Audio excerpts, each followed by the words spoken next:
When the narcissist really lets you see who they are. Have you ever had that moment, like when everything seemed perfect, everything was going great, but suddenly it wasn't. 1 minute they're charming, they're loving, they're amazing, and the next they're the complete opposite and someone that you frankly just don't want to be around. It's like you come face to face with a complete and utter stranger.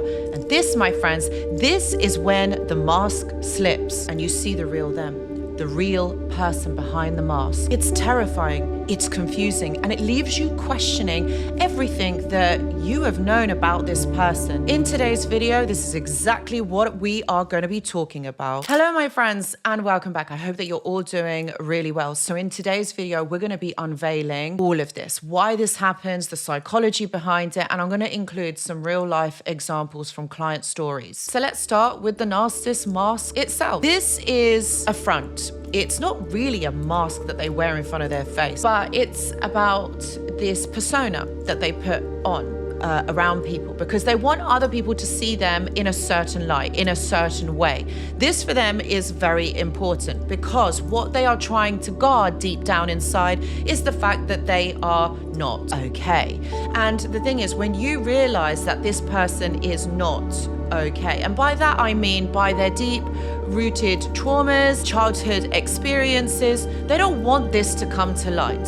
So what they do is they suppress this. And I've talked about this in various videos where the narcissist will suppress all of this and create another persona. And this is done because of childhood wounding. Their parents or their caregivers didn't accept them for who they are, the way that they are. So what they have done in a bid to be accepted, to be loved, they have basically changed themselves, or they understand that they have to kind of adapt their personality and who they are in order to fit in order to get their parents' love. This, my friends, this did not change going into adulthood. So that's the long and short of that reason why they do that. So that's what we mean by a mask. They basically wear this mask because of all these suppressed and repressed memories, their personality, their traits of who they really are. They don't want you to see them as vulnerable, as open, trying to cope in their environment. They want to show that they are strong, they are resilient, they're charming, and people really, really like them. There's no reason why you shouldn't, because they are exactly who you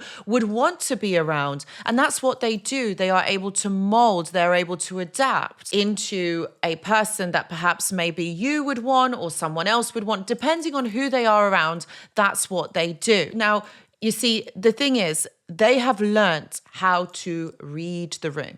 They do. They know how to read social cues, and they do kind of understand emotional cues, although they're not able to embody it and really understand it themselves, but they're able to read another person. That's by watching you, my friends. Yeah, they will watch your body language, your facial expressions, and they will try and understand what your triggers are. They won't try and understand. They'll make sure that they understand what your triggers are. So basically, they can use those against you in order to be able to emotionally manipulate you into behaving or conforming in a certain way. So this is really the psychology, the dark psychology behind how they actually think. So when you think that you're actually becoming friends with this person, or maybe you want to engage with them romantically, they are looking at your body language, your facial expressions in order to be able to read you, to later then use that against you. This mask that they have is a defense mechanism in order so that you do not get too close, so that they are not vulnerable, so that they don't want to disclose this information. They believe that if people find out who they are and they are really vulnerable,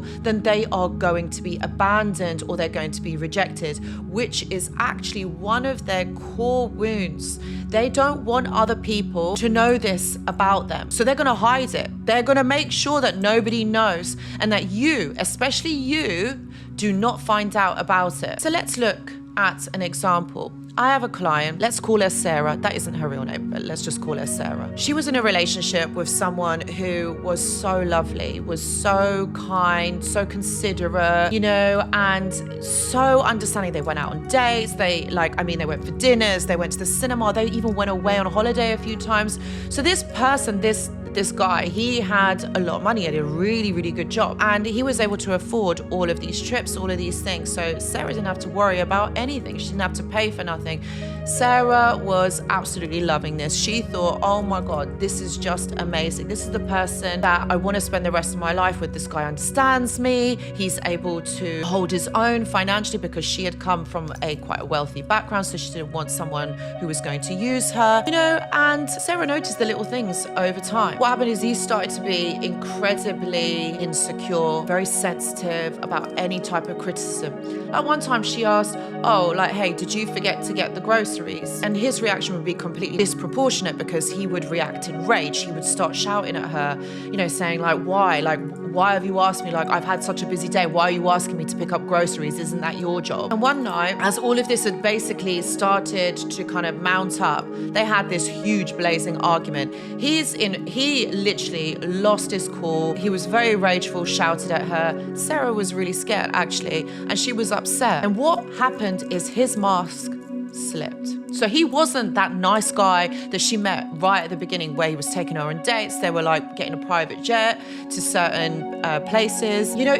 That wasn't him anymore. The real him came out. And I'm talking months. This is months of her dating him. He became icy cold, didn't want to talk to her, silent treatment. And then what happened, this was their first ever argument. And what happened, after she was saying to him, what's going on? You're not talking to me. He basically blanked her and then he just blocked her. And that was it. He never spoke to her again. And so that's when she contacted me saying, Anoushka, why has this happened? What's going on? And that is exactly it. His mask slipped. For whatever reason, they had this huge argument full of rage, full of criticism, couldn't take it anymore. He just fled. He just ran. Because Sarah no longer served his narrative. She was asking him to do things for her, but he was like, I'm not doing this. And all along, he was telling her what she wanted to hear. And here's another example, and this time from a work environment. Let's call him Mark. Mark was always known as an overachiever and always in control, always admired the people who were higher up. He was the kind of boss who you could win over. One day, Mark made a little mistake. Actually, a simple mistake, which could have been rectified. No biggie. And so he expected his boss to give him constructive feedback, as he usually did in front of others. But instead, the boss didn't. Behind closed doors, the boss exploded at him. He berated Mark in a way that was disproportionate to the error that Mark had made. It wasn't about the mistake, it was personal. He called Mark incompetent. He even said to him, how could you have made this mistake? You're lucky that I don't replace you. In that moment, Mark saw his boss's real face, his real him, how he thought about Mark. And that, my friends, was the facade, the perfect boss, when actually the boss could not control his own emotions and exploded all over Mark. So how do you respond when this mask slips, when you see the true selves? Because honestly, it is a scary thing. You're gonna feel shocked. You're gonna feel like, oh my God, what has just happened? This is literally another person right in front of me. But what you've got to remember is that you didn't cause this. What has happened is the mask has slipped and the narcissist has lost control all over their emotions. They cannot contain themselves. The best response for you is to observe. You need to stay calm and you need to understand that it's not about you. If you are in a situation like this, you need to be able to safely distance yourself or get away from the person, because at that point when the narcissist has lost control over their emotions, they're not able to control them. They're not able to contain them.